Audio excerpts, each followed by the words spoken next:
नमस्कार, आप देख रहे हैं बिग डिबेट और आपके साथ मैं हूं दीपेश जैन। मध्य प्रदेश से सटी गुजरात की जो सीटें हैं उस पर एमपी के कांग्रेसी नेता कुछ कर दिखाएं। अब सवाल यही है कि आखिर एमपी के नेताओं पर इतना भरोसा क्यों, खासतौर पर बीजेपी में, क्योंकि यहां से जो बीजेपी के नेता जा रहे हैं उनको बहुत ज्यादा जिम्मा दिया गया है। तो थे ही नहीं मुकाबले में, ये तो कह रहे हैं कि भाई हमें कोई दिक्कत नहीं, वहां तो सरकार जो है भाई साहब इनका लीडर ऑफ अपोजिशन जो है लोकसभा में वो बंगाल का है और वहाँ खाता भी नहीं खुला है, शर्माने की बात है। और हमने तो 3 से 77 तक का तय किया है। फिर भी चलिए, खैर आनंद जी कुछ क्रॉस करना चाहेंगे क्या? आप वो कह रहे हैं कि भाई हम तो अकेले मोदी जी के नाम पे लड़ जाए, लेकिन चूंकि कार्यकर्ताओं की पार्टी इसलिए हर हाथ को काम, ये बीजेपी का नारा होता है और उसी पर वो अमल कर रहे हैं, किसी को खाली नहीं बैठने देते हैं। आनंद जी का बात तो बहुत कर रहे हैं, बात तो बहुत कर रहे हैं। कांग्रेस मुक्त भारत करने की बात करने वाले लोग आज बातें फिर कांग्रेस पे आ गए, वापस आ गए ना कांग्रेस पे।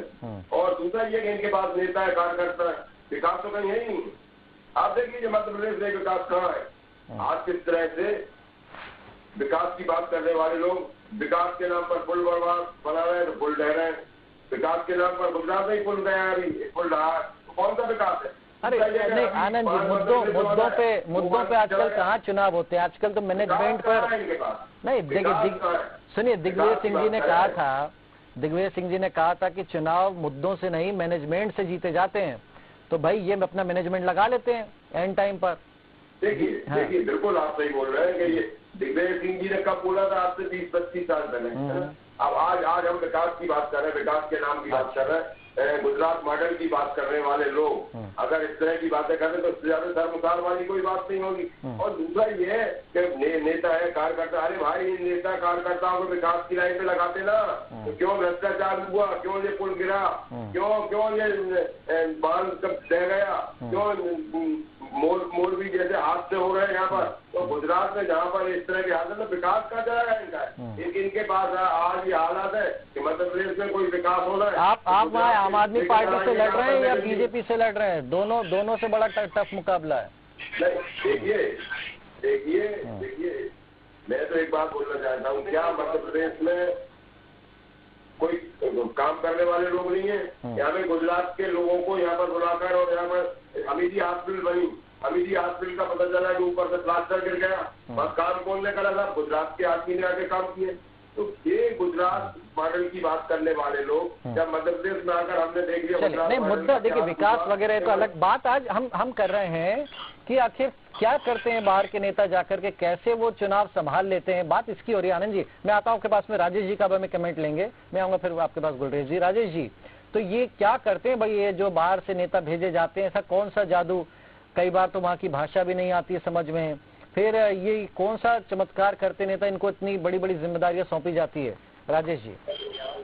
दीपेश जी, सबसे पहले तो आपको आपके जन्मदिन पे ढेर सारी शुभकामनाएं। धन्यवाद। है ना, पहली बात है ना। दूसरा ये था, आपको बताना था कि गुजरात जो है हिंदुत्व की और भाजपा की एक बहुत जबरदस्त प्रयोगशाला है।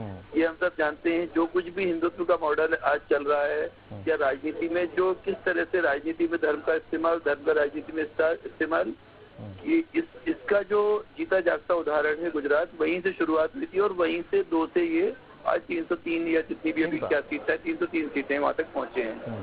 तो हम सब लोग, आप सब लोग अपन देख रहे हैं कि गुजरात चुनाव के लिए भेजा जा रहा है, लेकिन इसको दूसरे एंगल से भी देख सकते हैं कि हो सकता है ट्रेनिंग के लिए भेजा जा रहा हो कि गुजरात में कैसे चुनाव लड़े जाते हैं, सीख के आओ आप। अगर आपको 2023 में मध्य प्रदेश में चुनाव लड़ना है तो ये जो है ना, इस बात को भी हम नजरअंदाज नहीं कर सकते। अगर एक एनालिस्ट के, अगर विश्लेषक के तौर पे देखेंगे तो ये भी हो सकता है कि ये सीखने के लिए कि कैसे एक अवैध किला बन सकता है मध्य प्रदेश, आप ये सीख के आओ। तो हो सकता है कि वो सारी चीजें फिर वो सीख के आए और यहाँ इम्प्लीमेंट करें, ये एक हो सकता है। दूसरी बात ये है कि भाजपा हो या कांग्रेस, 2023 को जीतने के लिए वो सब कुछ करेंगे, वो जो कुछ कर सकते होंगे, क्योंकि ये तो बहुत निर्णायक रहेगा ये चुनाव, क्योंकि 2023-24 को भी इफेक्ट करेगा सीधा सीधा। तो इसलिए भी एक बहुत बड़ा कारण हो सकता है। तीसरी चीज ये थी दीपेश जी की आपने खुद ही कहा है झाबुआ और राजपुर का दोनों जिलों का बहुत इफेक्ट है, और सही बात भी है। दाहोद, गोधरा और कई ऐसे उनके जिले हैं जिस पर सीधा इफेक्ट होता है और इफेक्ट एक नेगेटिव चीज का भी होता है। तो यहाँ की शराब और वहाँ बिकती है, तो यहाँ की शराब कैसे चोरी छोड़ी जाती है आप देखते हो कि हर दिन कहीं ना कहीं गाड़ियाँ पकड़ी जाती हैं, तो जो जैसी बुकबेरी होती है पकड़ी जाती हैं, तो उसका भी इफेक्ट है, कल्चर का भी इफेक्ट है। भाषा भी एक जैसी है, भाषा जो है यहाँ जो अलीराजपुर के, अगर आप चंद्रशेखर आजाद नगर यानी कि बाबरा की भाषा और गुजरात से लगा हुआ दाहोद की भाषा। तो चलिए इसी मुद्दे पर हम चर्चा शुरू करेंगे। 3 खास मेहमान हमारे साथ में, उनका परिचय करवाते हैं। हमारे साथ में कांग्रेस की ओर से वरिष्ठ प्रवक्ता आनंद तारण जी, आपका स्वागत है आनंद जी। बीजेपी की ओर से डॉक्टर गुलरेज शेख है, आपका स्वागत है डॉक्टर साहब। और वरिष्ठ पत्रकार राजेश जौहरी जी, आपका भी स्वागत है। पहला कमेंट गुलरेज जी आपसे ही। एमपी से इतने नेताओं की जंबो टीम भेजी जा रही, करीब 90 नेताओं की ड्यूटी लगाई गई है, कोई खास वजह? मतलब गुजरात का चुनाव है, ठीक है पड़ोसी राज्य है, लेकिन 90 नेता भेजे जा रहे हैं। देखिए दीपेश जी, मध्य प्रदेश में जो भारतीय जनता पार्टी का संगठन है उसको पूरे हिंदुस्तान में आइडियल संगठन माना जाता है। मध्य प्रदेश के जो भाजपा के नेता हैं, जो वरिष्ठ हमारे कार्यकर्ता हैं, उनको संगठन की दृष्टि से सर्वोच्च कोटि का माना जाता है।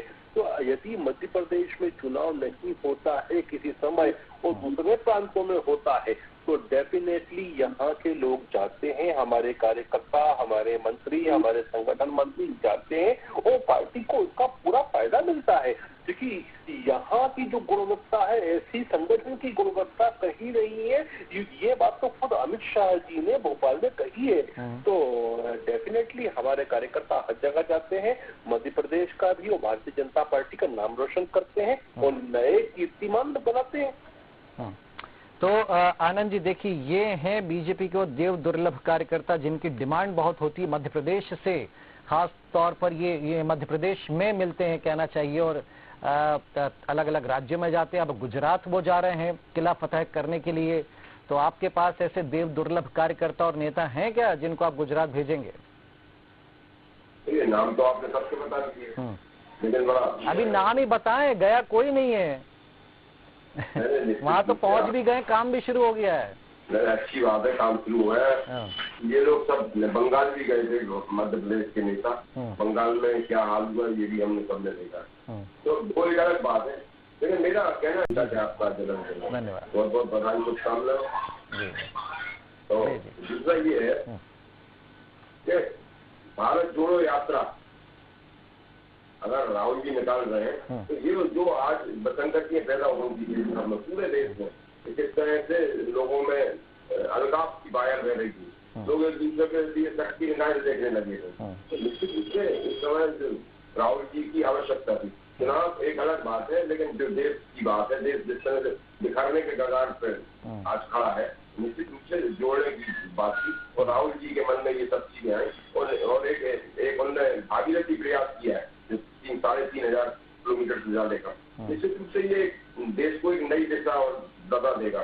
गुलरेज जी अंतरात्मा पे हाथ रख के बोले किस तरह की व्यवस्था हुई थी, लेकिन देश को मजबूत करना आनंद जी, अभी कांग्रेस को मजबूत करना। अरे सुनिए तो सुनिए, उसी की बात हो रही, दोनों सब बातें कर रहा हूँ। क्योंकि ये जो व्यवस्था थी वो जिस तरह से सामाजिक विघटन की कगार पे आज देश खड़ा था, हिंदू मुस्लिम की बात हो या अगर दूसरे की बात हो या सामाजिक बात की, भारतीय जनता पार्टी ने कहा देश को ले जाकर खड़ा कर दिया था।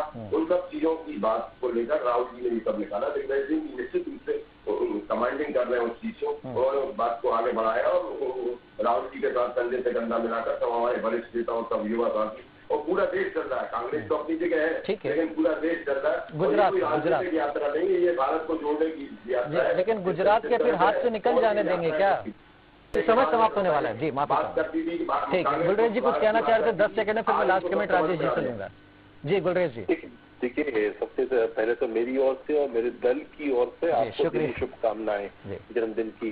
लेकिन मैं अनंत तारण से ये पूछना चाहता हूँ, ये जो बी टीम बीजेपी की कह रहे हैं आम आदमी पार्टी को, सबसे पहले दिल्ली का मुख्यमंत्री किसी ने बनाया था? तो कांग्रेस के सपोर्ट से ही केजरीवाल बने थे। उस समय क्या हो गया था आपको? क्या बीजेपी का मुख्यमंत्री बना रहे थे? चल खैर, राजेश जी तो जो कह रहे हैं गुलरेज जी, क्या वाकई इतना आसान है या फिर ये केवल कहने के लिए कह रहे हैं?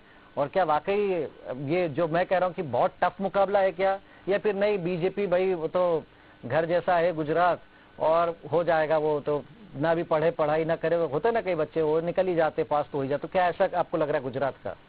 दीपेश जी देखिए, ऐसा है राजनीति में ना कुछ भी कहा नहीं जा सकता, अनसर्टेनिटी बहुत होती है। और अब जो है जनता इतनी जागरूक हो गई है कि अब तो आजकल कई बार जो होता है कि जो मतलब दोनों कैंडिडेट गए, दोनों को माला पहना देते हैं और दोनों को लड्डू से भी तोल देते हैं और वोट किसको देते हैं, निर्दलीय पता चला निर्दलीय जीत गए। उनकी आत्मा जानती है, जैसा हम अभी देख चुके हैं जो अभी नगर निगम के चुनाव हुए हैं। तो अभी स्थिति ये है कि आप कुछ कह नहीं सकते इसमें, लेकिन एक बात है, हमको ये समझना पड़ेगा कि गुजरात में भाजपा कैसे आई। तो केशव भाई पटेल का एक बयान कि उस गैंगस्टर को हम लोग एनकाउंटर कर देंगे अगर हमारी सरकार आई, गैंगस्टर अब्दुल लतीफ था शायद उसका नाम। तो अब आप सोचिए कि एक बयान जो केशव भाई पटेल का, और आपको मालूम है उसमें जैसे ही उन्होंने वो बयान दिया था, वो दे तो दिया, बाद में लोगों ने कहा कि अब तुम क्या करोगे, तो तुरंत उनको सिक्योरिटी दी गई और बहुत सारा वो बेचारे डरे डरे रहे और फिर एक विधानसभा चुनाव में नहीं जीते, अच्छे पर प्रदर्शन किया और अगले में जो आए हैं फिर उसके बाद उन्होंने किसी को उठने नहीं दिया। तो ये हम उस घटना को अगर याद रखें तो गुजरात में जो है ना, गुजरात में स्थिति जो माफिया वाली जो स्थिति बन गई थी वो बड़ी खतरनाक स्थितियां थी। आज भी देखो ऐसा नहीं है कि गुजरात आज बिल्कुल साफ सुथरा है। शराब के मामले में जितनी गुजरात में शराब अब तो ड्रग्स तस्करी का एक बड़ा स्पॉट बन गया है। तो एक और तीसरी बात ये है दीपेश जी की एंटी इनकम्बेंसी उसको नजरअंदाज नहीं किया जा सकता, क्योंकि देखिए जिन लोगों को आपने पूरी कैबिनेट बदल दी थी कहीं ना कहीं वो तो जनता के आदमी थे,